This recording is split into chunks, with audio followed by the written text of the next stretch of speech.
এই গভর্নমেন্টের কাছে কিন্তু আমরা আশা করতেছি তেলের দাম যেহেতু কমছে, পাশাপাশি অন্য কিছু কমে আসবে। তো আমাদের চাওয়া আসলে এক্সপেকটেশন যদি 100-র মধ্যে আনতে পারে সেটা সব থেকে ভালো। আমাদের তো কর্মের উপরে ডিপেন্ড করে, আমাদের কামাইয়ের উপরে ডিপেন্ড করে আমাদের সব কিছু। সম্প্রতি কমানো হয়েছে পেট্রোল, অকটেন ও ডিজেলের দাম। ডিজেলের ক্ষেত্রে 1 টাকা 25 পয়সা কমিয়ে সেটা হয়েছে 105 টাকা। পেট্রোল ও অকটেনের ক্ষেত্রে 6 টাকা করে কমিয়ে বর্তমান মূল্য 121 টাকা পেট্রোল ও 125 টাকা অকটেন বিক্রি হচ্ছে। নতুন নির্ধারিত দামে কতটুকু সন্তুষ্ট গ্রাহকরা, চলুন জেনে আসি।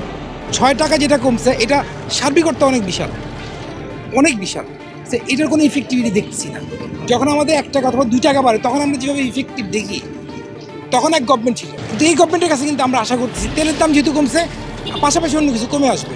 এখন আমাদের স্বাধীন দেশ, আগের দেশ নাই। সো আমাদের এক্সপেকটেশন অনেক হাই। আমাদের চাওয়া যেটা আরও একটা রাউন্ডে আসুক, যেমন আমরা এক সময় 100 টাকার নিচে তেল দিতাম। তো আমাদের চাওয়া আসলে এক্সপেকটেশন যদি 100-র মধ্যে আনতে পারে সেটা সব থেকে ভালো হয়। কমছে এটা অবশ্যই ভালো, এটা অবশ্যই পজিটিভ। আসলে চাইলেও যে হুট করে ওভারনাইটে প্রাইসটা কমানো যাবে সেটাও বলতেছি না, তবে আমাদের এক্সপেকটেশন যে প্রাইসটা আসলে কমে আসুক, 100-র আশেপাশে হোক। পেট্রোল ও অকটেনের একটা বিশাল আকারের গ্রাহক শ্রেণী হচ্ছিল বাইকাররা। বাইকারদের সাথে কথা বলে যেটা জানতে পারলাম, পেট্রোল ও অকটেনের নতুন দামে তারা কিছুটা সন্তুষ্ট। তবে তাদের অনেকেরই ভাষ্যমতে যদি দামটি 100 টাকার নিচে সামঞ্জস্যপূর্ণ একটি দামে নির্ধারণ করা যেত, তাহলে তাদের পক্ষে বাইকের খরচটা বহন করা অনেকটাই সহজতর হয়ে উঠত।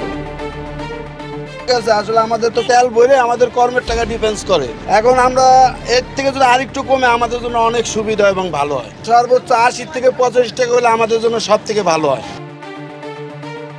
যেরকম অকটেনে পেট্রোলে এরকম তো কমাইছে 5 থেকে 60 টাকা কমাইছে। আমগুলো তো এরকম কমানোর কথা ছিল, কিন্তু আমগুলো তো আর কমাইলো না। আমগুলো তো 1 টাকা কমাইছে।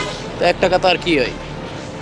যেরকম আজ যদি মনে করেন 120 লিটার তেল নিছি, ডিজেল নিছি, 120 লিটারে নাহলে 120 টাকা কমছে, ও ছাড় দিয়ে তো আর কিছু হয় না। আমগুলো নতুন নির্ধারিত দামে তেল নিচ্ছে গ্রাহকরা। তাদের মতে যদি তেলের দাম আন্তর্জাতিক বাজারের সাথে সামঞ্জস্য রেখে আরেকটু কমানো যেত, তাহলে তাদের নিত্য প্রয়োজনীয় সকল খরচের সাথে তাদের তেলের খরচ সামঞ্জস্য রেখে তারা চলতে পারতেন। রাজধানী নাবিস্কো থেকে আউসাফুল ইসলাম আকিব, চ্যানেল আই। প্রিয় নাম্বার সেট করে বিকাশে সেন্ড মানি করুন ফ্রি।